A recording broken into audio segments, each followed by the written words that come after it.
5,000 4,000 జనాభా ఉండి ఆ పంచాయతీలో కంప్యూటర్ ఆపరేటర్ ఉంటే ఆ కంప్యూటర్ ఆపరేటర్కి ఒక జీతం ఇస్తుంది రాష్ట్ర ప్రభుత్వం. ఇది తప్ప రాష్ట్ర ప్రభుత్వం నుంచి పంచాయతీలకి పైసా ఆమ్దాన్ లేదు. చాలా దీని మీద ఎవరైనా చర్చకు వచ్చేదంటే మేము సిద్ధంగా ఉన్నాం.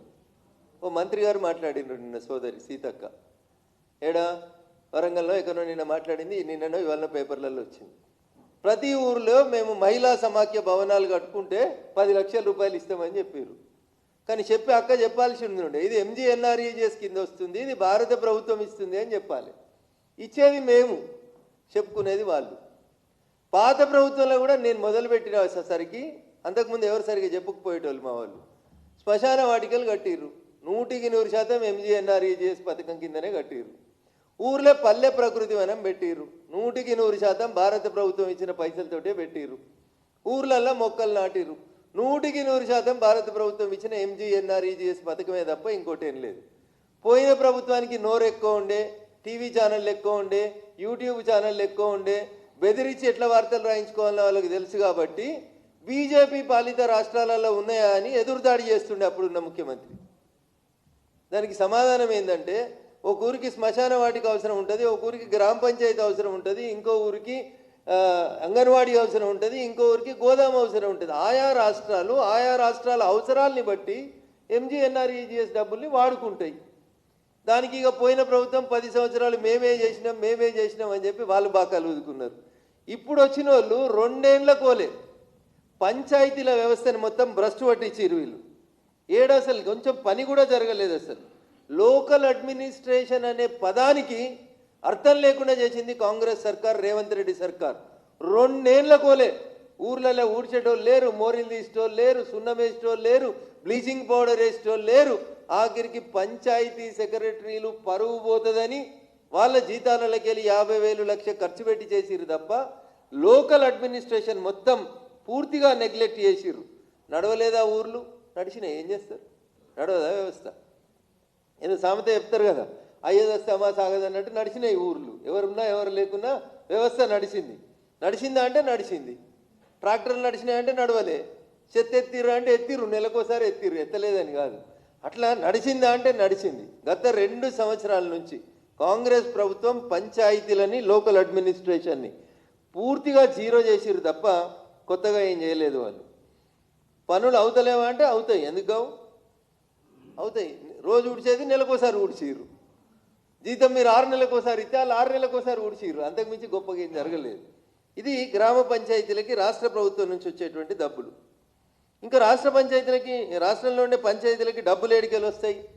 ఇంటి పన్ను, కొత్తగా ఇల్లు పర్మిషన్ కట్టుకుంటూ వస్తాయి, ఏదైనా ఇండస్ట్రీస్ ఉంటే వస్తాయి, ఇంకేమైనా కిరాయిలు ఉంటే వస్తాయి. ఇవి వచ్చిన పైసలు కూడా ఎంత గొప్ప ప్రభుత్వాలు మన రాష్ట్ర ప్రభుత్వాలు అనేవి సర్పంచులు అర్థం చేసుకోవాలి. ఈ పైసలన్నీ తీసుకుపోయి ట్రెజరీలు వేసేటోళ్ళు, గ్రామ పంచాయతీ అకౌంట్లో కాదు. పొరపాటున ఏదైనా పెద్ద పంచాయతీ ఉండి 4 పరిశ్రమలు ఉండి ₹1 కోటి వస్తే ఈ పైసలన్నీ ఏడిపోతాయి, ట్రెజరీలో పడతాయి. ఊర్లో పనిచేసి ఊరు పైసల్ని సర్పంచ్ చెక్ రాస్తే రాష్ట్రంలో ఉన్న ఆర్థిక శాఖ కార్యదర్శో ఆర్థిక శాఖ మంత్రిో సంతకం పెడితే కానీ సీరియల్ నెంబర్ ఇచ్చి టోకన్ ఇచ్చి పాత ప్రభుత్వంలో చేసిన పనులకి ఇంకా జనాలు తిరుగుతూ ఉన్నారు. వాళ్ళ పైసలు వాళ్ళకి ఇచ్చేందుకు కూడా రాష్ట్ర ప్రభుత్వం ఆంక్షలు పెట్టింది. ట్రెజరీలో తీసుకుపోయి పైసలు వేసింది. ఇంటి పన్ను పైసలు, లేకపోతే కంపెనీల నుంచి వచ్చే ఆదాయాలు ఏవి కూడా సర్పంచ్కి అధికారం లేకుండా చేసింది రాష్ట్ర ప్రభుత్వం. సర్పంచుల్ని కేవలం ఉత్సవ విగ్రహాలుగా మాత్రమే చేసింది కాంగ్రెస్. కేవలం నరేంద్ర మోడీ గారి ప్రభుత్వం వీటన్నింటినీ దృష్టిలో పెట్టుకొని గ్రామ పంచాయతీలకి నేరుగా అకౌంట్లు ఓపెన్ చేయించి రాష్ట్ర ప్రభుత్వానికి ఇస్తే వాళ్ళు ఇతర అవసరాలకి వాడుకుంటున్నారనే ఉద్దేశంతో నేరుగా పంచాయతీలకు పైసలు ఇస్తే ఈరోజు పంచాయతీలకి ప్రాణం వచ్చింది. పంచాయతీలలో 4 పనులు అవుతున్నాయి. పంచాయతీలు కొంచెం అభివృద్ధి పథం లోపల నడవడానికి మేము ఆస్కారం ఇస్తూ ఉన్నాం. సర్పంచులందరికీ కూడా నేను చేసేటువంటి విజ్ఞప్తి, ఈ 3 సంవత్సరాల 15th ఫైనాన్స్ కమిషన్ డబ్బులు మీ ఖాతాల్లో పడంగానే ఆగమాగం పాత బిల్లులు చెల్లించకూరి. దయచేసి కన్ఫ్యూజ్ కాకుండ్రి. గ్రామంలో నిజంగా ఏది 2 సంవత్సరాల నుంచి ఆగిపోయి ఇబ్బంది పడుతున్న పనులు ఉన్నాయో వీటిని సద్వినియోగం చేసుకోండి. మీరే గ్రామానికి ప్రథమ పౌరుడు కాబట్టి మీ నాయకత్వంలో వినూత్నమైన ఆలోచనలతోటి మీరు ముందుకు పోండి.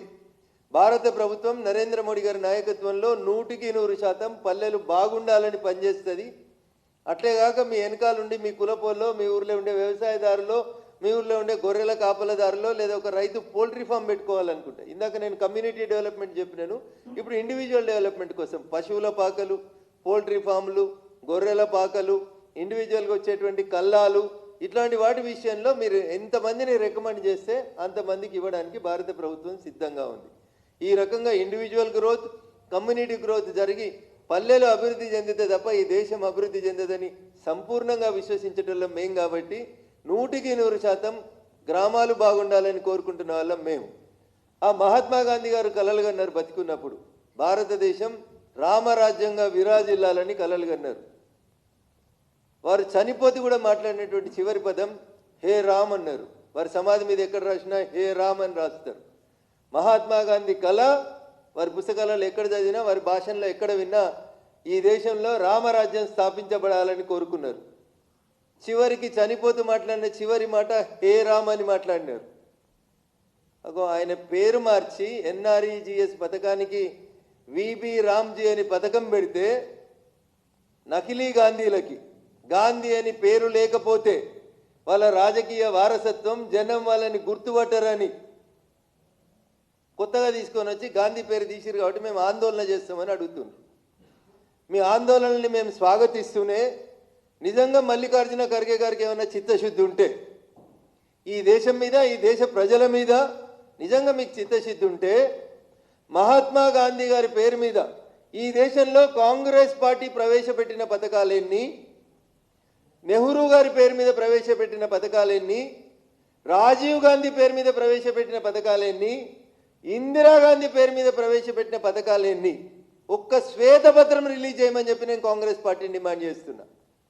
150 పథకాలు ఈ దేశంలో కాంగ్రెస్ పార్టీ అమలు చేస్తే 2-3 పథకాలకి మాత్రమే గాంధీ తాత పేరు పెట్టి, మిగతా అన్ని నెహ్రూ, ఇందిరా, రాజీవ్ల పేరు పెట్టుకొని పథకాల పేర్లు నడిపించారు తప్ప మీకు గాంధీ గారి మీద ప్రేమ లేదు.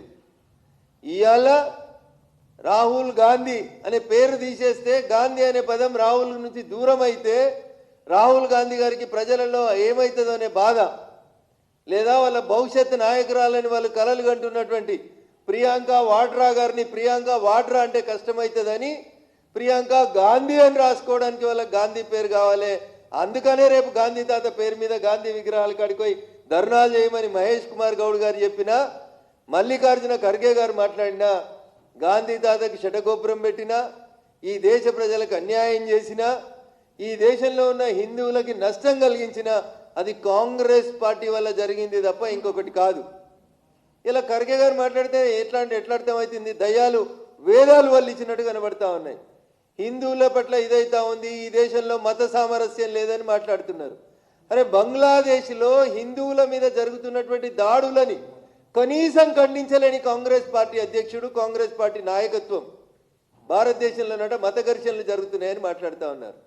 ఇంతకంటే దురదృష్టం, ఇంతకంటే దౌర్భాగ్యమైనటువంటి సంఘటన కాంగ్రెస్ పార్టీకి ఇంకొకటి లేదు.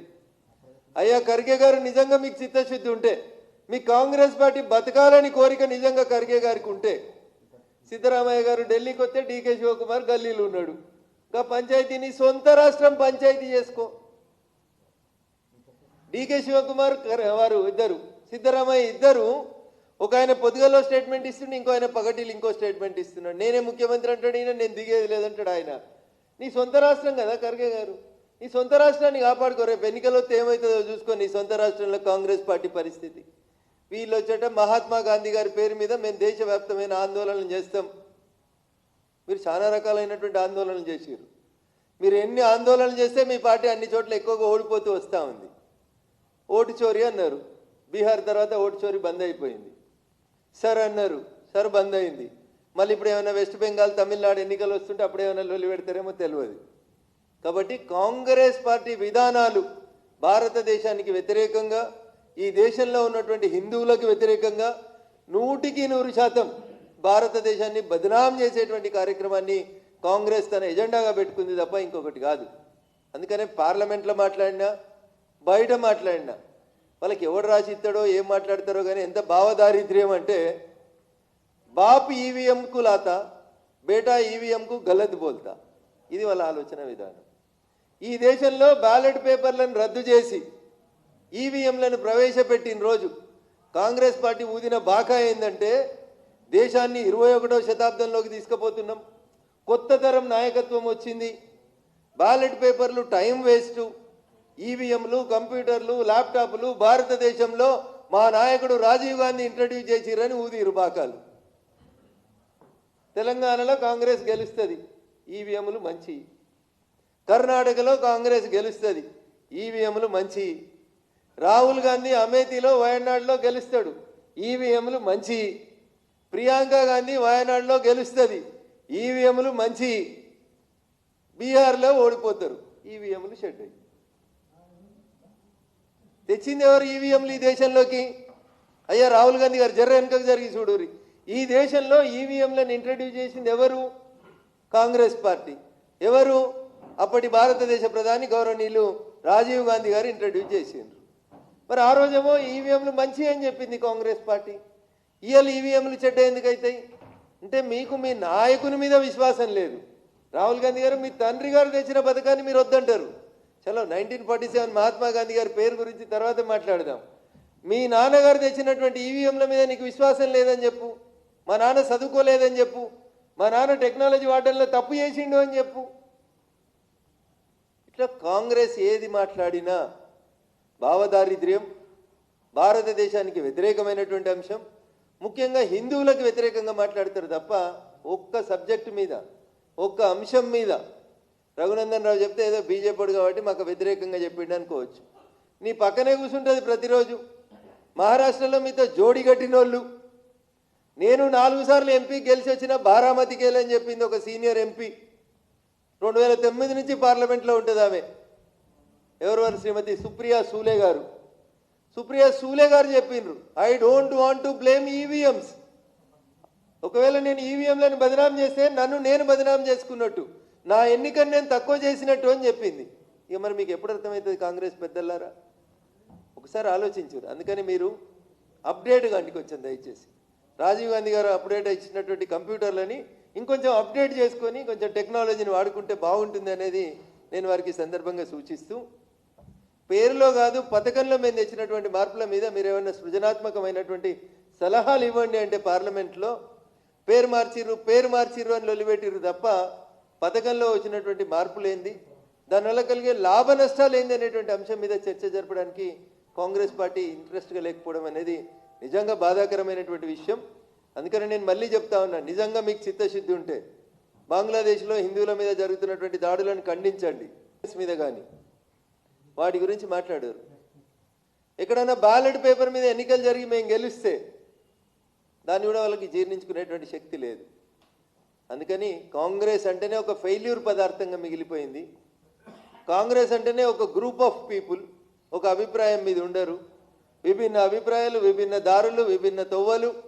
Congress A, Congress B, Congress C, Congress Z దాకా కాంగ్రెస్ ముక్కలైనటువంటి కాంగ్రెస్ ఈ దేశాన్ని కూడా అట్లే ముక్కలు చేయాలని చూస్తుంది. కాబట్టే మీరు జంజీ పేరిట పిలిపించిన, ఇంకో దాని పేరిట పిలిపించిన నరేంద్ర మోడీ గారి నాయకత్వాన్ని మాత్రమే ఈ దేశ ప్రజలు కోరుకుంటున్నారు తప్ప నకిలీ గాంధీల వారసత్వ రాజకీయాలకి భారతదేశ యువతం ఎప్పుడో చరమగీతం పాడిందనేది దయచేసి అర్థం చేసుకోవాలని ఈ సందర్భంగా మల్లికార్జున ఖర్గే గారికి సవినయంగా అప్పీల్ చేస్తా ఉన్నాను. Thank you. ఇంతకుముందు MGNREGS పేరు మీద గ్రామ పంచాయతీలలో ఉన్నటువంటి అకౌంట్లన్నింటినీ భారత పార్లమెంట్ చట్టం చేసింది కాబట్టి వారం 10 రోజులలో అకౌంట్లన్నీ విబి రామ్జీ అకౌంట్లుగా మార్చబడతాయి. ఎందుకంటే భారత పార్లమెంట్ చేసినటువంటి చట్టం కాబట్టి ఖచ్చితంగా అన్ని పంచాయతీలకి దేశవ్యాప్తంగా ఒకే చట్టం ఒకటే అమలు అవుతుంది. కాబట్టి MGNREGS ఖాతాలన్నీ విబి రామ్జీ ఖాతాల కిందనే మార్చబడతాయి.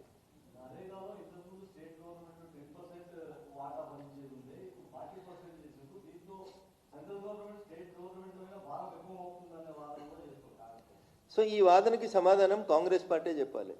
దేశానికి స్వతంత్రం వచ్చిన తర్వాత 55 సంవత్సరాలు ఈ దేశాన్ని పాలించినటువంటి కాంగ్రెస్ పార్టీ ఏమైనా మాట్లాడితే భారత రాజ్యాంగం అని పుస్తకం చూపించేటువంటి కాంగ్రెస్ పార్టీ నాయకులారా, భారత రాజ్యాంగం డాక్టర్ బిఆర్ అంబేద్కర్ గారు రాసినటువంటి రాజ్యాంగం, తర్వాత పార్లమెంట్లో జరిగినటువంటి కాన్స్టిట్యూయెంట్ అసెంబ్లీ చర్చలలో డిజల్యూషన్ ఆఫ్ ఫండ్స్ విషయం లోపల భారత ప్రభుత్వం రాష్ట్రాలకి పన్నులను ఏ రకంగా పంచాలనే విషయంలో కొన్ని నిర్దిష్టమైనటువంటి నిబంధనలు పెట్టింది. దాని ప్రకారం 55 సంవత్సరాల మీ పాలనలో కేవలం రాష్ట్రాలకి మీరు 100 రూపాయలు కేంద్రానికి వస్తే రాష్ట్రాలకి డిజల్యూషన్ ఆఫ్ ఫండ్స్ కింద మీరు ఇచ్చింది కేవలం 32% నిధులు మాత్రమే మీరు ఇచ్చేవారు. ఎవరు అడగకున్నా నరేంద్ర మోడీ గారు ప్రధానమంత్రి అయిన తర్వాత 2014లో ఈ 32% నిధులని ఒకటేసారి 42%కి పెంచినాం. 10% ఆఫ్ ద ఫండ్స్ మీకు ఎక్కువ వస్తున్నాయి డిజల్యూషన్ ఆఫ్